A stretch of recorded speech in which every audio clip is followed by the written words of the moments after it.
ধেমাজি জিলাৰ গোগামুখৰ নলৰি গোখাইবাৰী গাঁৱত আজি বিনামূলীয়া চকু চিকিৎসা শিবিৰ সম্পন্ন কৰা হয়।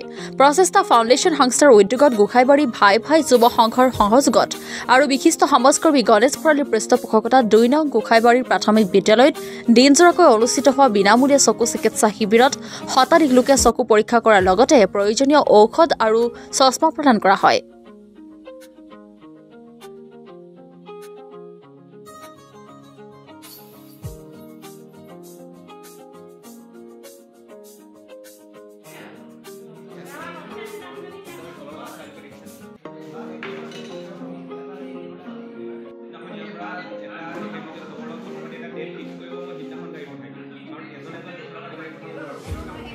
আমাৰ অতি আনন্দৰ দিন, আনন্দৰ মুহূৰ্ত।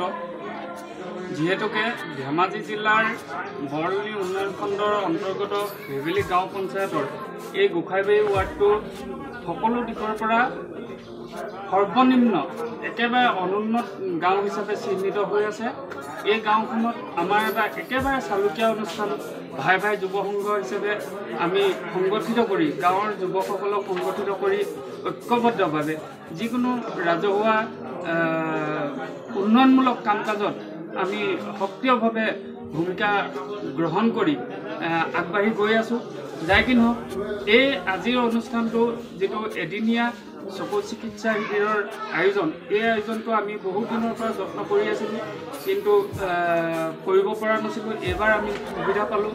আমাৰ এই অঞ্চলৰে গণ্যমান্য যুৱ সমাজকৰ্মী তেখেতেও আমাক গণেশ ভৰালী তেখেতে আমাক যথেষ্টখিনি দিহা পৰামৰ্শৰে আমাক আগবঢ়াই নিবলৈ সক্ষম হ'লে এই চকু পৰীক্ষা শিবিৰটো।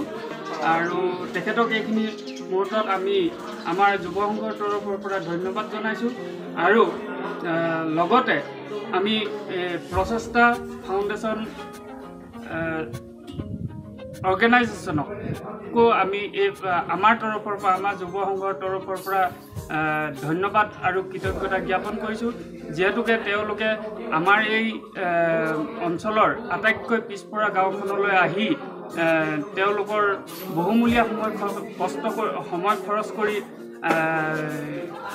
আমাৰ ইয়াত এই এদিনীয়া চকু পৰীক্ষা শিবিৰ অনুষ্ঠানটোত সক্ৰিয়ভাৱে ভূমিকা পালন কৰি আমাক সহায় কৰিলে। তাৰ কাৰণে আমি ধন্যবাদ জ্ঞাপন কৰিছোঁ।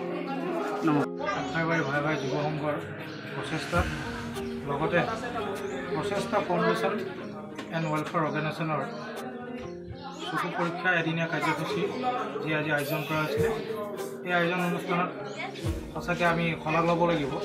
গাঁৱৰ যথেষ্ট সংখ্যক ৰাইজে তেওঁলোকৰ আহি চকু পৰীক্ষা কৰিছে আৰু সেইধৰণে ডক্টৰৰ লগত তেওঁলোকে পৰামৰ্শ লৈছে। পৰামৰ্শত তেওঁলোকক যেনেধৰণে ডক্টৰে পৰামৰ্শ আগবঢ়াইছে সেইধৰণে তেওঁলোকে চিকিৎসা গ্ৰহণ কৰিছে। হয়, আমাৰ নিজাববীয়াকৈ তেওঁলোকক দিয়া হৈছে আৰু তেওঁলোকৰ ফালৰ পৰা যিহেতু পৰীক্ষামূলক এইখিনি তেওঁলোকে বৰ্তমান সময়লৈকে 70জন পেচেণ্টে আহি তেওঁলোকে লিষ্টেড কৰিছে আৰু তেওঁলোকে বৰ্তমান চকু পৰীক্ষা কৰি বৰ্তমান চলি আছে। গোগামুখৰ পৰা ললিত শইকীয়াৰ ৰিপৰ্ট অসম টুডে।